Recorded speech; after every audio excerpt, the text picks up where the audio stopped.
सो मेरे दोस्त, हम करने वाले हैं हीट ट्रीटमेंट ऑफ स्टील। तो हम स्टार्ट करते हैं हीट ट्रीटमेंट ऑफ स्टील। और ये जैसे ही मैंने बोला और ये कुछ आ गया मेरे स्क्रीन के सामने, तो हम करने वाले हैं heat treatment of steel. Heat treatment of steel, steel की डेफिनेशन मैं पहले ही बता चुका हूँ। स्टील की डेफिनेशन में कार्बन कंटेंट कितना होगा, 0.008% टू 2% के बीच में, 20.2% के बीच में कार्बन कंटेंट हो अगर किसके अंदर, प्योर आयरन के अंदर, तो वो किसकी कैटेगरी में आता है, स्टील की कैटेगरी में आता है। तो हम स्टील ट्रीटमेंट, जो हीट ट्रीटमेंट स्टील के अंदर करने वाले हैं, वो 4 तरीके के करने वाले हैं। शायद आपने पहले ही पढ़ रखा हो तो अच्छी बात है, नहीं पढ़ रखा हो तो और भी अच्छी बात है, क्योंकि आपको और ज़्यादा पता चलेगा कुछ। तो भाई क्या है, पहला है वो है एनिलिंग। पहला जो है वो है एनिलिंग, ANNEALING। अगर मेरी स्पेलिंग सही है तो कोई नहीं, गलत है तो भी कोई नहीं।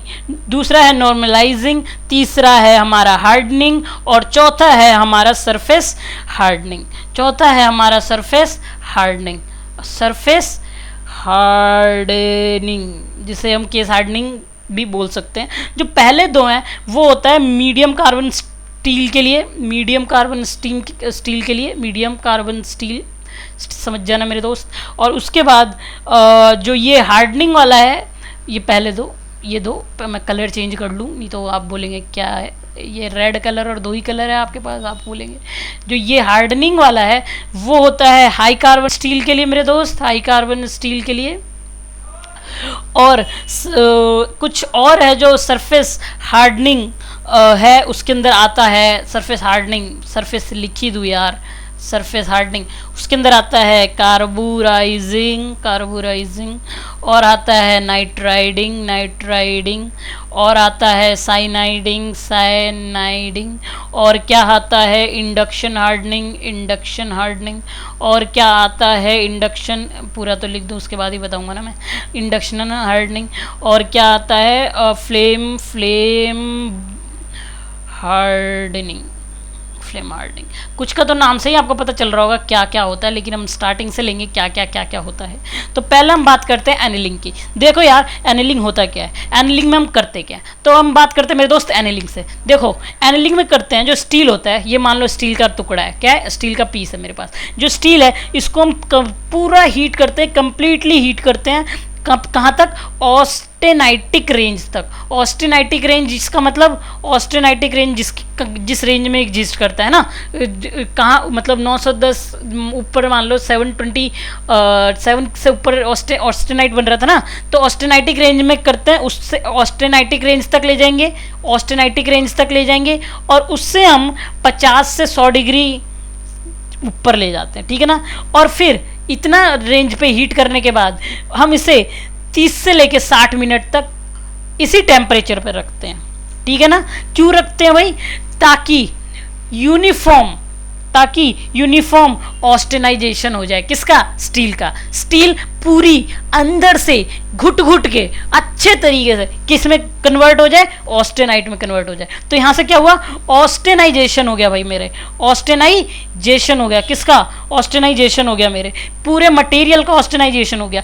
और उसके बाद हम क्या करने वाले हैं, इतना हो गया। उसके बाद हम क्या करने वाले हैं, ध्यान से सुनना मेरे, उसके बाद मेरे तो यार, उसके बाद हम करने वाले हैं कूलिंग। किसके अंदर, रूम टेम्परेचर पे हम इसे कूलिंग करेंगे। लेकिन एक बात याद रखना, लेकिन फर्नेस के अंदर ही करेंगे। रूम टेम्परेचर के अंदर हम कूलिंग करेंगे, लेकिन फर्नेस के अंदर ही करेंगे, इसके कूलिंग करेंगे। अब बात करते हैं इसके कॉन्सिक्वेंसेस क्या होते हैं मेरे दोस्त। अब कॉन्सिक्वेंसेस को यहाँ लिख रहा हूँ, आपको आंखें थोड़े खुले रखना। देखो होता क्या है, जो रॉ मटेरियल आता है स्टील हमारे पास, ये कहाँ से आ रहा होता है, ये कोल्ड वर्क करके आ रहा होता है हमारे पास, ठीक है ना भाई। ये कोल्ड वर्क करके आ रहा होता है, और कोल्ड वर्क करके जो हमारे पास आ रहा होता है, उसके अंदर जो ग्रेन होते हैं भाई, वो होते हैं कोलुमनार ग्रेन। कौन से ग्रेन होते हैं भाई, कोलुमनार। कौन सा नार, कोलुमनार। तो इसके अंदर जो ग्रेन होते हैं कौन से होते हैं भाई, कोर्स ग्रेन होते हैं, और वो होते हैं कोलुमनार ग्रेन होते हैं मेरे पास, ठीक है ना भाई। कोल्ड वर्क करके आ रहा होता है, जो रॉ मटेरियल होता है एनिलिंग के, वो होता है कोर्स ग्रेन, कोलुमनार ग्रेन जो होते हैं मेरे पास। अब इसका जो होता है भाई 3 फॉर्म में होता है। तो क्योंकि कोल्ड वर्क हमने किया है, तो कोल्ड वर्क किया है तो इसके अंदर क्या होता है, रेसिडुअल स्ट्रेसेस होते हैं जिससे हम रिलीफ करवाएंगे। रेसिडुअल स्ट्रेसेस से रिलीफ करने से क्या होगा, डक्टिलिटी इंक्रीज होगी, और डक्टिलिटी इंक्रीज करवाना भी एक हमारा इसके अंदर उद्देश्य होगा एनिलिंग के अंदर। तो देखो इसे हम 3 स्टेप में बांट रहे हैं भाई। पहला जो स्टेप है उसे हम बोल रहे हैं रिकवरी, एमिनेम का एल्बम भी आया था इस नाम से। जो दूसरा है उससे बोल रहे हैं रिक्रिस्टलाइजेशन, और जो तीसरा है उससे हम बोल रहे हैं ग्रेन ग्रोथ।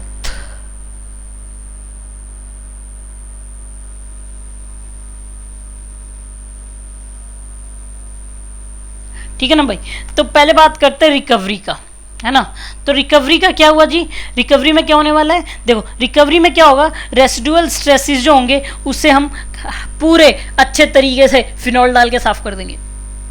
अगर रेसिडुअल स्ट्रेसेस हट जाएंगे तो क्या होगा भाई, फॉर्मिएबिलिटी इंक्रीज हो जाएगी, और अगर फॉर्मिएबिलिटी इंक्रीज हो जाएगी तो क्या होगा भाई, डक्टिलिटी इंक्रीज हो जाएगी। ठीक है ना। तो रिकवरी के अंदर वो करते हैं। उसके बाद रिक्रिस्टलाइजेशन में क्या करेंगे भाई, नाम से पता होगा, रिक्रिस्टलाइजेशन इसका मतलब क्या होगा, नया स्ट्रेस फ्री इक्विएक्सियल ग्रेन के फॉर्मेशन को ही रिक्रिस्टलाइजेशन कहते हैं। अब एक टर्म आता है इक्विएक्सियल ग्रेन, कई बार इक्विएक्सियल ग्रेन का ये मतलब नहीं होता मोती जैसा ग्रेन बने, नहीं, कैसा भी ग्रेन ऐसा थोड़ा बन जाए, मोती से थोड़ा सा कम, क्योंकि परफेक्ट कुछ नहीं होता। लेकिन जब आप इसको एवरेज निकालोगे तो आपको एक सर्कल मिलेगा, एक स्फेयर मिलेगा सॉरी, और हर डायरेक्शन में क्योंकि स्फेयर मिल रहा है प्रॉपर्टी सेम होगी। तो यानी होमोजीनियस प्रॉपर्टी के लिए हम इक्विएक्सियल ग्रेन, फाइन ग्रेन का फॉर्मेशन चाहते हैं। तो रिक्रिस्टलाइजेशन का मतलब ही होता है क्या, कि हम क्या फॉर्म करें, नया स्ट्रेस फ्री इक्विएक्सियल ग्रेन का फॉर्मेशन करें। अब बात याद रखने वाली मेरे दोस्त ये है कि जो रिक्रिस्टलाइजेशन होता है वो 625 से लेके 675 डिग्री सेल्सियस पे होता है। और एक बात और याद रखने वाली बात है भाई, यहाँ पे क्रिस्टलाइजेशन जो होता है वो सॉलिड से सॉलिड स्टेट में हो रहा है भाई, जो ट्रांसफॉर्मेशन हो रहा है सॉलिड से लिक्विड, लिक्विड से लिक्विड, सॉलिड में नहीं। तो यहाँ पे जो रिक्रिस्टलाइजेशन हो रहा है एनिलिंग के अंदर वो क्या हो रहा है, solid to solid state transformation हो रहा है। और क्या याद रखने वाली बात है भाई, जब ऐसा होता है क्या, solid to solid state transformation होता है जब टेम्परेचर 625 टू 675 डिग्री सेल्सियस होता है, जो कोर्स ग्रेन होता है, जो कॉलमनार का होता है, वो क्या होता है, वो फाइन ग्रेन में चेंज होता है, वो टूट जाता है छोटे छोटे छोटे छोटे ग्रेन में। और जो कि पहले जो प्रीवियस कोल्ड वर्क के अंदर आया था, लेकिन ये सब पूरा होने में 6 से 7 घंटे लगते हैं। ठीक है ना। और फिर वो दोबारा मतलब 625 से दोबारा रूम टेम्परेचर पूरा प्रोसेस होने में हमें 6 से 7 घंटे लग जाते हैं। और आखिर वाला जो प्रोसेस है वो ग्रेन ग्रोथ है। ग्रेन ग्रोथ में क्या होता है, फाइन ग्रेन जो था वो दोबारा कोर्स ग्रेन बनता है, और इस दौरान हार्डनेस और स्ट्रेंथ कम होती है और मशीनेबिलिटी थोड़ी सी बढ़ जाती है। तो ये रहा भाई पूरा एनिलिंग प्रोसेस।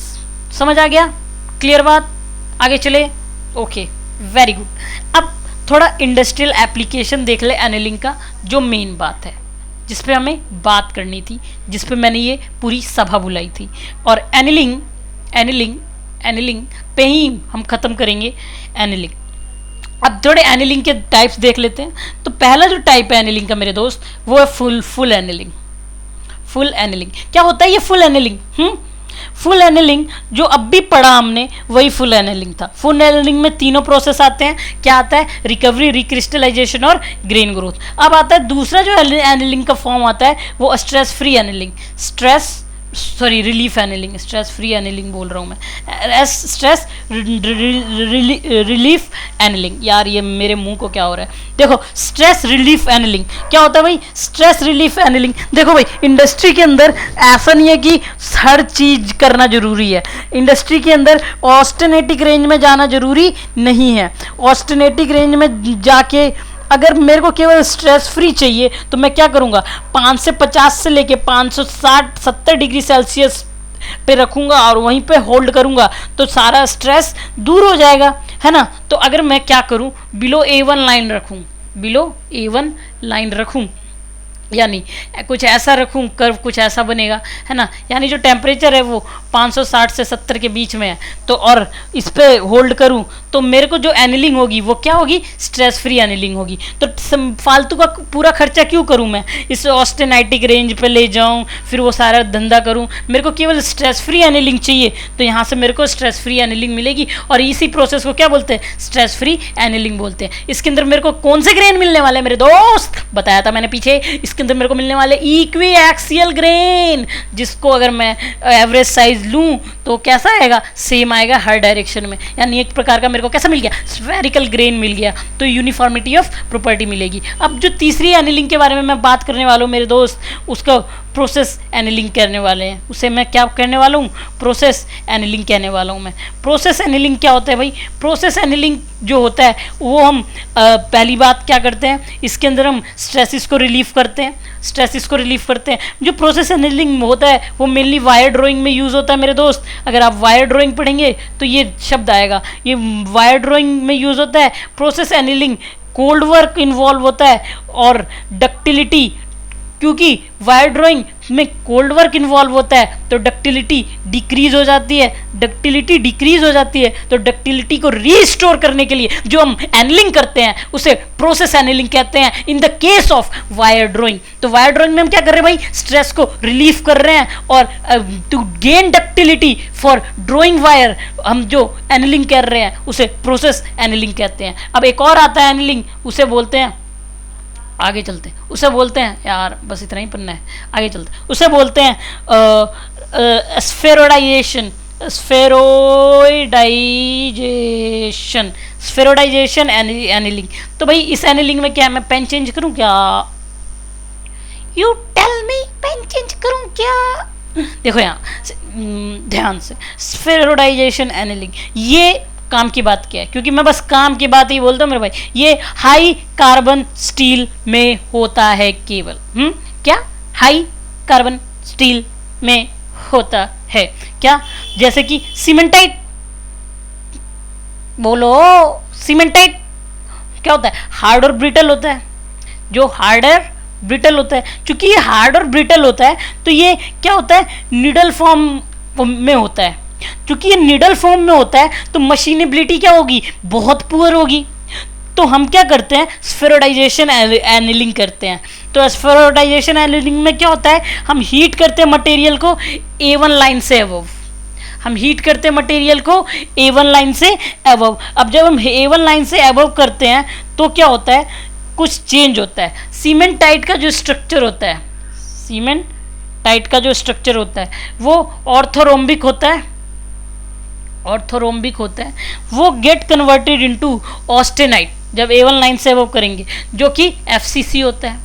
और फिर हम दोबारा क्या करते हैं, कूल कर देते हैं, फिर दोबारा किस में कन्वर्ट हो जाता है, ऑर्थोरोम्बिक। फिर दोबारा क्या करते हैं, हीट करते हैं, फिर दोबारा किस में कन्वर्ट हो जाता है, फेस सेंटर्ड क्यूबिक। फिर दोबारा क्या करते हैं, कूल करते हैं, फिर दोबारा किस में कन्वर्ट हो जाता है, ऑर्थोरोम्बिक। अरे ये क्या ड्रामा है मेरे भाई, अरे तू ग्राफ बना किसका, स्फेरोडाइजेशन का। तो हमने क्या किया, A1 लाइन ये था यार, जो भी है A1 लाइन ये था, हमने क्या किया, A1 लाइन से ऊपर हीट किया, कूल किया, हीट किया, कूल किया, हीट किया, कूल किया, हीट किया, कूल किया, फिर ऐसे करके छोड़ दिया। तो हम क्या कर रहे हैं, number of cycle heating and cooling कर रहे हैं, FCC ऑर्थोरोम्बिक कन्वर्ट कर रहे हैं। इससे क्या हो रहा है, वॉल्यूम चेंज हो रहा है, वॉल्यूम कभी बढ़ रहा है कभी घट रहा है। तो इससे क्या हो रहा है, एक्सटेंशन और कॉन्ट्रैक्शन हो रहा है। एक्सटेंशन और कॉन्ट्रैक्शन होने के कारण जो निडल फॉर्म में थे सीमेंटाइट, वो किस अपना शेप चेंज करके कैसे फॉर्म में आ जाएंगे, स्फेरिकल फॉर्म में आ जाएंगे। और इसी एनिलिंग को हमने क्या बोल दिया, स्फेरोडाइजेशन। और ऐसे करने से क्या, जो हमारी मेन प्रॉब्लम थी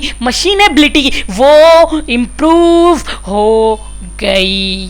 तो ये थे मेन एनिलिंग प्रोसेस। एक और रिक्रिस्टलाइजेशन एनिलिंग होता है मेरे भाई, उसके अंदर हम क्या करते हैं, उसके अंदर हम क्या करते हैं, near A1 temperature, near A1 जो कि कितना होता है 620, लगभग 625 to 675 up to recrystallization annealing. इसके अंदर हम वही पूरा काम करके रखते हैं जो रिक्रिस्टलाइजेशन में किया था, और इसे हम क्या नाम देते हैं, रिक्रिस्टलाइजेशन एनिलिंग। तो these are the annealing process and mainly we are stopping here. Thank you for listening me, bye bye, see you, tata, enjoy whatever the minute you have got and make it worth it.